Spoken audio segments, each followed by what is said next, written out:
Focus future में मैं शरद यादव आप सब लोगों का स्वागत करता हूं। इससे पहले हमने जीवन कौशल के महत्वपूर्ण प्रश्नों के बारे में जाना था।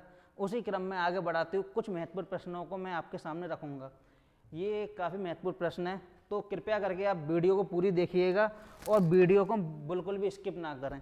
अच्छे क्वेश्चन है।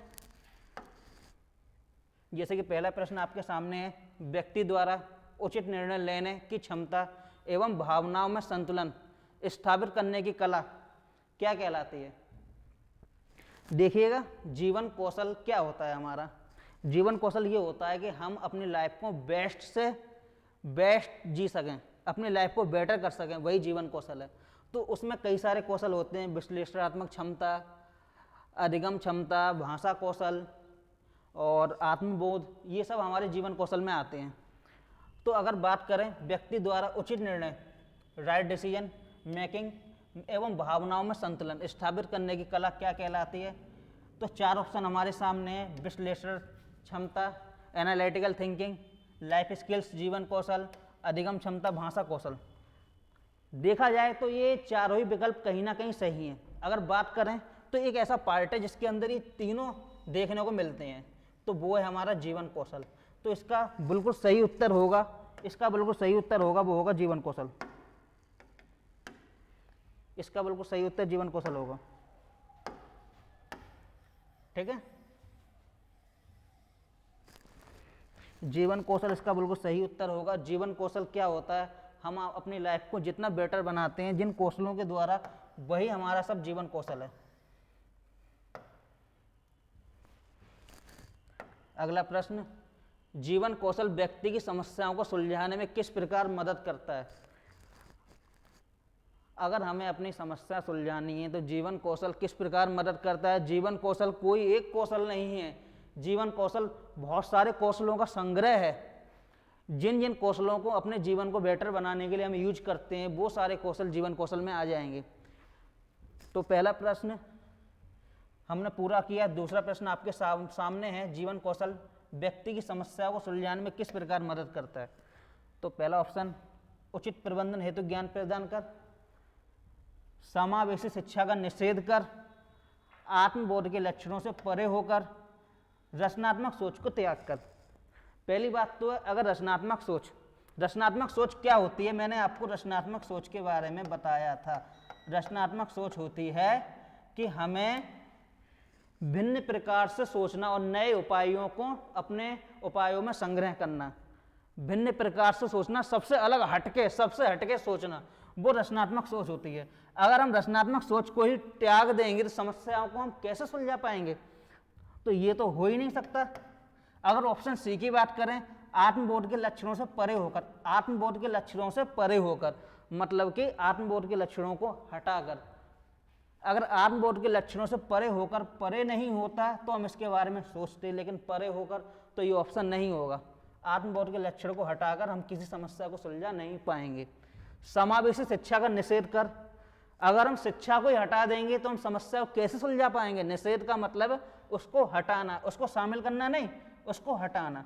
तो दिख ही रहा होगा बी सी डी बिल्कुल सही नहीं है, ये तीनों विकल्प गलत हैं। तो इसका ये राइट ऑप्शन होगा, वो होगा ऑप्शन ए, उचित प्रबंधन हेतु ज्ञान प्रदान कर।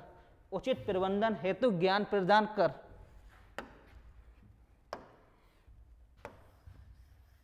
तो समस्या को सुलझाने के लिए जरूरी है उचित प्रबंधन हेतु ज्ञान प्रदान किया जाए, जिससे कि हम समस्या को सुलझा लें। अगर हमें ज्ञान होगा तभी हम समस्या को सॉल्व कर पाएंगे। ठीक है, अगले प्रश्न की ओर बढ़ते हैं। क्वेश्चन नंबर 3, बहुत ही अच्छा प्रश्न है। दैनिक जीवन में निर्णय लेने में मदद करना जीवन कौशल की कौन सी विशेषता है? दैनिक जीवन में निर्णय लेने में मदद करना जीवन कौशल की कौन सी विशेषता है? अगर हमें डिसीजन लेना है, निर्णय लेना है, तो उसके लिए हमें किसको सबसे ज़्यादा महत्व देना चाहिए? पहला, संवेदनात्मक सोच। अगर हम अपनी थिंकिंग में संवेदना को शामिल कर लेंगे, संवेदना का मतलब क्या है? क्रोध हो गया, ये सब संवेदनाएं होती हैं। अगर उसको हम शामिल कर लेंगे तो क्या हम उचित डिसीजन तक पहुंच पाएंगे? अगर हम कोई भी डिसीजन अगर हम उत्तेजित होकर लेंगे या क्रोधित अवस्था में लेंगे तो हम राइट डिसीजन नहीं ले पाएंगे। तो संवेदनात्मक सोच तो किसी भी सूरत से नहीं हो सकती। अगर बात करें संतुलनात्मक सोच, संतुलनात्मक सोच, तो इसका यहाँ पर कोई रोल नहीं है। तो अब हमारी दो बची, सी, ऑप्शन सी और ऑप्शन डी। अगर ऑप्शन डी की बात करें निषेधात्मक सोच, अगर हमारी थिंकिंग ही नेगेटिव होगी, अगर हमारी थिंकिंग ही नेगेटिव होगी तो क्या हम उचित डिसीजन ले पाएंगे, उचित निर्णय ले पाएंगे? बिल्कुल नहीं ले पाएंगे। तो थिंकिंग नेगेटिव होगी तो कभी नहीं ले पाएंगे, तो ये ऑप्शन भी हमारा होगा नहीं। इसका जो बिल्कुल सही आंसर होगा विश्लेषणात्मक सोच, क्योंकि पहले हम ये जानेंगे कि हम क्या डिसीजन ले रहे हैं, क्या समस्या है, तो उसके बारे में हम विश्लेषण करेंगे। जब विश्लेषण ही नहीं करेंगे तो समस्या को समाधान करके उचित निर्णय कैसे ले पाएंगे? तो उचित निर्णय के लिए विश्लेषणात्मक सोच का होना बहुत जरूरी है।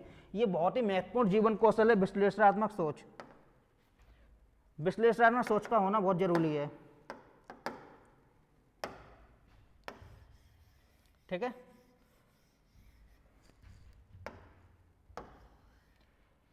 जीवन कौशल की कौन सी विशेषता मानव के स्वयं के तनाव और परेशानियों को दूर करने के साथ साथ दूसरों की समस्याओं को भी समझने में मदद करती है? कौन सी विशेषता है?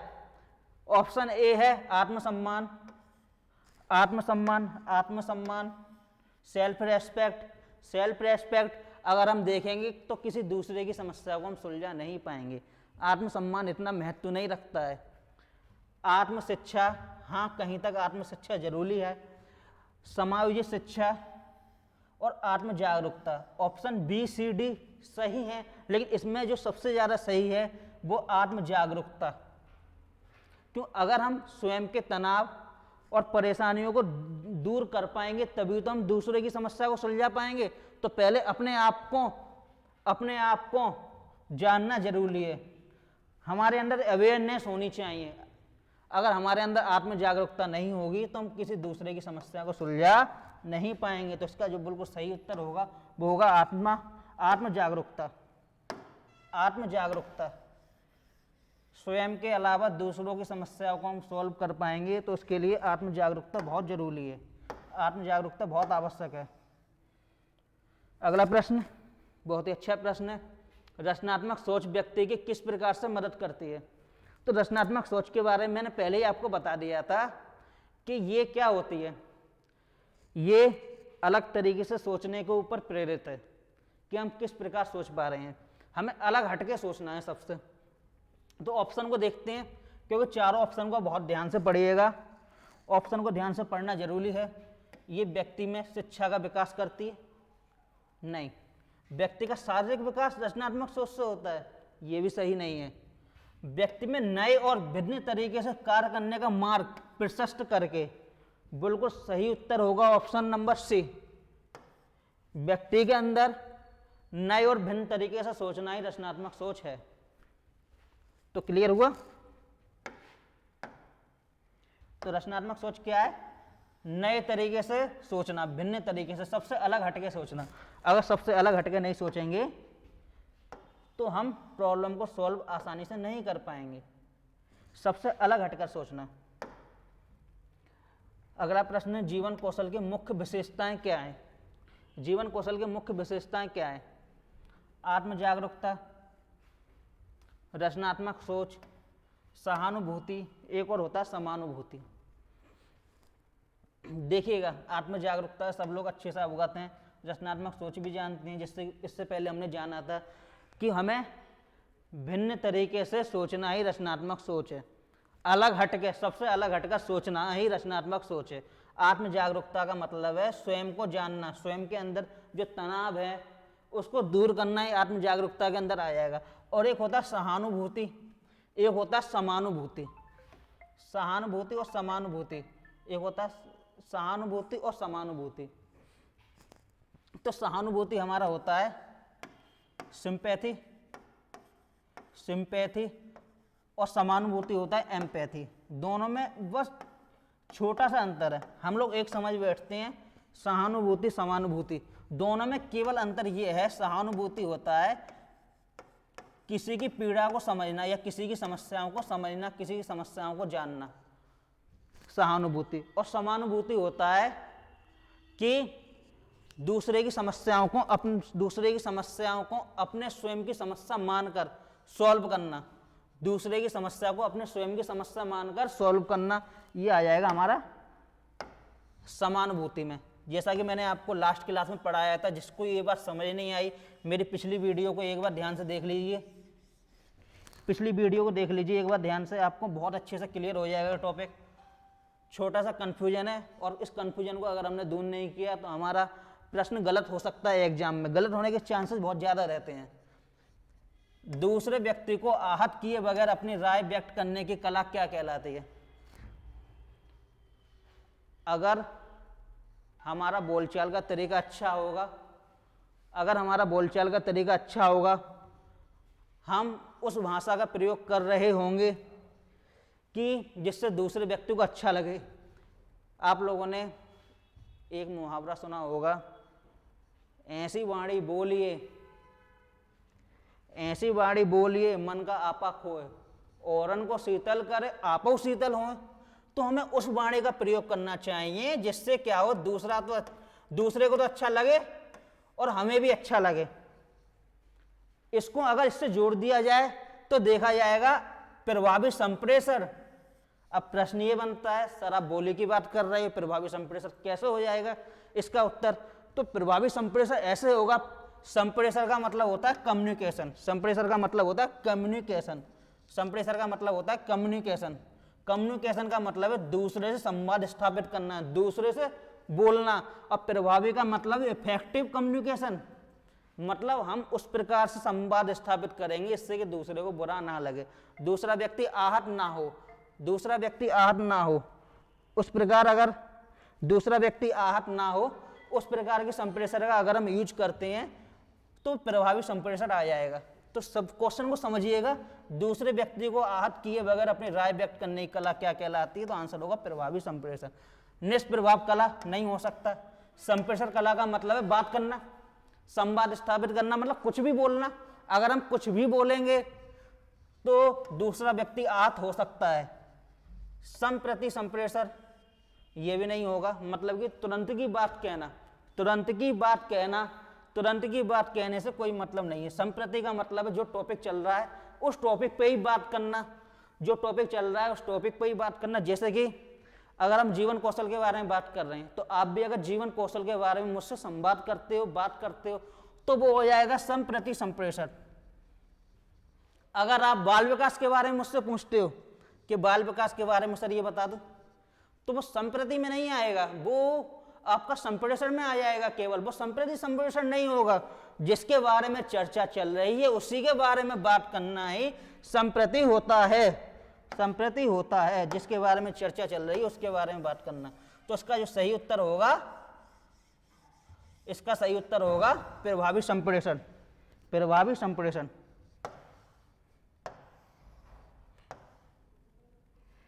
प्रभावी संप्रेषण इसका सही उत्तर होगा। विश्लेषणात्मक सोच की मुख्य विशेषताएं क्या हैं? तो विश्लेषणात्मक सोच की मुख्य विशेषता क्या है? दैनिक जीवन में निर्णय लेने में मदद, दैनिक जीवन में निर्णय लेने में मदद, सही एवं गलत का निर्णय लेने में मदद, सही एवं गलत का निर्णय लेने में मदद, सही एवं गलत का निर्णय लेने में मदद। अगला है समस्या को सुलझाने में मदद, समस्या को सुलझाने में मदद। और चौथा ऑप्शन है हमारा उपयुक्त सभी। तो इसमें सही उत्तर क्या होगा? देखो, विश्लेषणात्मक सोच दैनिक जीवन में निर्णय लेने में मदद तो करती है, ये तो सही होगा ही।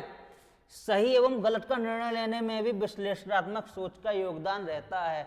अगर हम किसी प्रॉब्लम को का विश्लेषण नहीं कर पाएंगे तो उस प्रॉब्लम को हम अच्छे से सॉल्व नहीं कर पाएंगे। तो सही एवं गलत निर्णय लेने के लिए विश्लेषणात्मक सोच की भूमिका रहती है। समस्या को सुलझाता है, ये भी सही है। तीनों ऑप्शन सही हैं, लेकिन चार में से एक चुनना है तो आपका ऑप्शन डी हो जाएगा। डी में ये तीनों आ जाएंगे, उपयुक्त सभी, उपयुक्त सभी, उपयुक्त सभी। तो इसका आंसर हो जाएगा उपयुक्त सभी।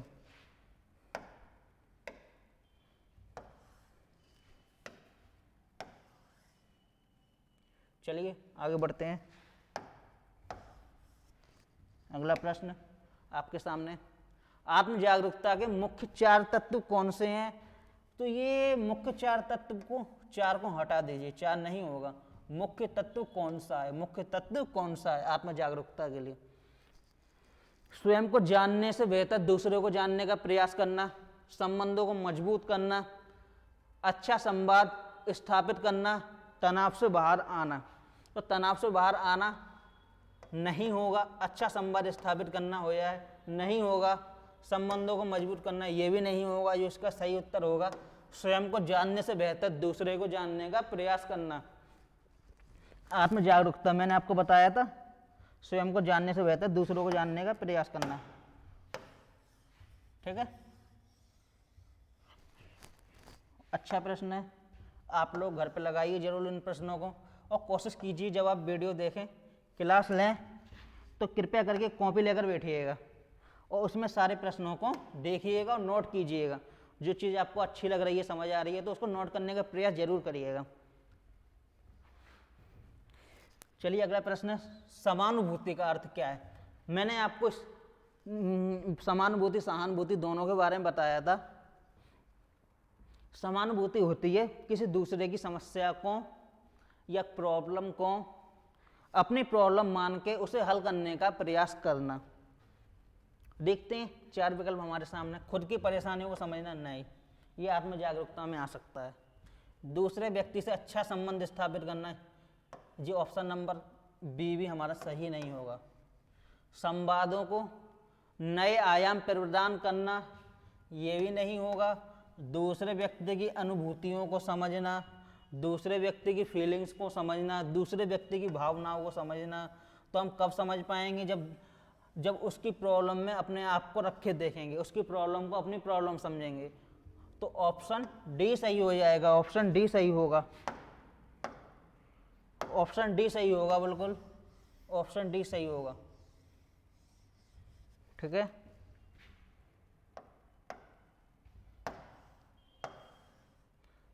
रचनात्मक समझ का मूल अर्थ क्या है? रचनात्मक समझ का मूल अर्थ क्या है? खुद के व्यक्तित्व को समझना, खुद के व्यक्तित्व को समझना, पास पड़ोस में खुद को स्थापित करना, अन्य लोगों को समझना, उपरोक्त सभी। भावनात्मक समझ, भावनात्मक समझ का मतलब ये है, भावनात्मक समझ का मतलब ये है कि दूसरे की फीलिंग होती है ना, उसी को भावनात्मक समझ को ही हम इंग्लिश में फीलिंग बोलते हैं। दूसरे की फीलिंग को समझना। अब दूसरे की फीलिंग को हम जब ही समझ पाएंगे जब उन लोगों को समझेंगे, उन लोगों को समझेंगे। तो इसका जो ऑप्शन सी होगा बिल्कुल सही होगा। खुद के व्यक्तित्व को समझना, इससे इसका कोई मतलब नहीं है।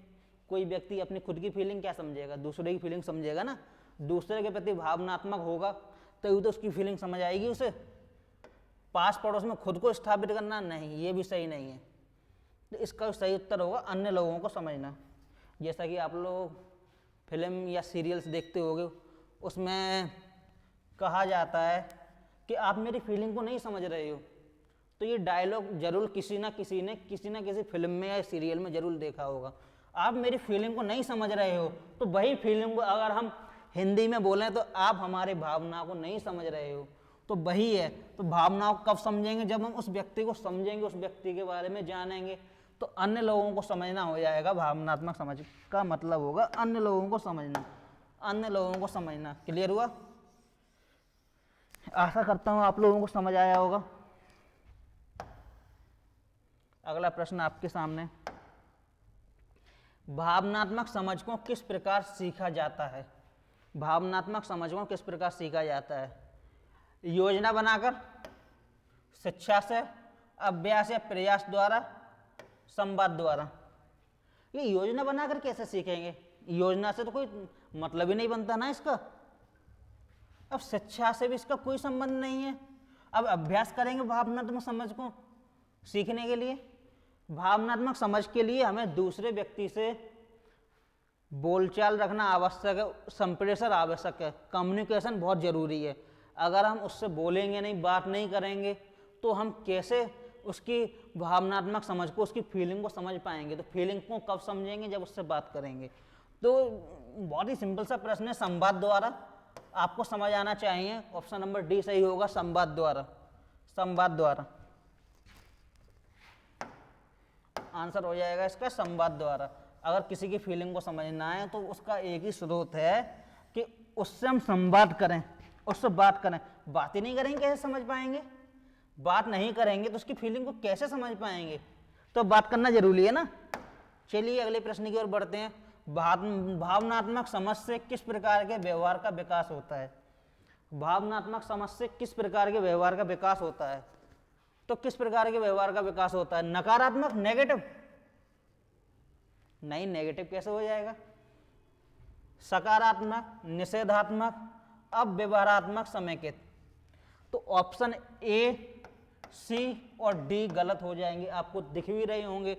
क्योंकि अगर किसी की फीलिंग को समझेंगे तो नकारात्मक व्यवहार का विकास नहीं होगा, सकारात्मक व्यवहार का विकास होगा, दोनों में मैत्रीपूर्ण संबंध बनेंगे। तो ये उसका आंसर हो जाएगा बी। निषेधात्मक भी इससे ही रिलेटिव है। अब व्यवहारात्मक, इसका यहाँ पे कोई रोल नहीं, ये भी नेगेटिव के लिए ही आता है। ठीक है, तो इसका आंसर हो जाएगा सकारात्मक। भावनात्मक समझ को किस प्रकार के व्यवहार द्वारा का विकास होता है भावनात्मक समझ से? तो वो सकारात्मक व्यवहार का विकास होता है। भावनात्मक समझ से सकारात्मक व्यवहार का विकास होता है। ठीक है, अगला प्रश्न आपके सामने। सकारात्मक व्यवहार व्यक्ति को किस प्रकार मदद पहुंचाता है? जो सकारात्मक व्यवहार है व्यक्ति को किस प्रकार मदद पहुंचाता है? ये आत्मबल को प्राप्त करने में मदद करता है। हाँ, बिल्कुल सही है, आत्मबल को प्राप्त करने में मदद करता है। सकारात्मक व्यवहार है जो आत्मबल को प्राप्त करने में मदद करता है। ये मनोबल को प्राप्त करने में मदद करता है। हाँ, ये भी सही है, मनोबल को प्राप्त करने में मदद करेगा। तो ऑप्शन तो हमें या तो ए देना है या बी देना है। चलो सी की ओर बढ़ते हैं, सी को देख लें। ये कह रहा है ये आत्मबल और मनोबल दोनों को प्रदान करने में मदद करता है, दोनों को प्रदान करने में मदद करता है। देखिएगा, देखो आत्मबल का मतलब है सेल्फ कॉन्फिडेंस, अपने अंदर के विश्वास को जगाना कि हम ये काम कर सकते हैं, वही हमारा आत्मबल है। और अगर मनोबल की बात करें तो मनोबल होता है मोरल, वो आपका मोरल होता है। ठीक है, तो ये आत्मबल मनोबल दोनों को प्राप्त करने में मदद करता है। ऑप्शन नंबर सी इसका बिल्कुल सही होगा, क्यों ए और बी दो तो हम एक साथ लगा नहीं सकते, तो इसका हमें एक ही उत्तर देना है। तो सी में देखिएगा आत्मबल मनोबल दोनों ही आ रहे हैं, तो ऑप्शन सी हमारा बिल्कुल सही होगा। ऑप्शन सी बिल्कुल सही होगा। ठीक है, इससे पहले कुछ हमने जीवन कौशल के महत्वपूर्ण प्रश्नों की श्रृंखला में देखा था, कुछ प्रश्नों को हमने सॉल्व किए थे, और उसी क्रम में ये आपका अगला पार्ट है। तो आप लोग अच्छे से देखिएगा और प्रयास करिएगा कि घर पर ही रहकर तैयारी की जाए। कोविड के केसेज काफ़ी बढ़ रहे हैं, तो अपने आप को सुरक्षित रखिएगा। ठीक है, आप लोगों का बहुत बहुत धन्यवाद।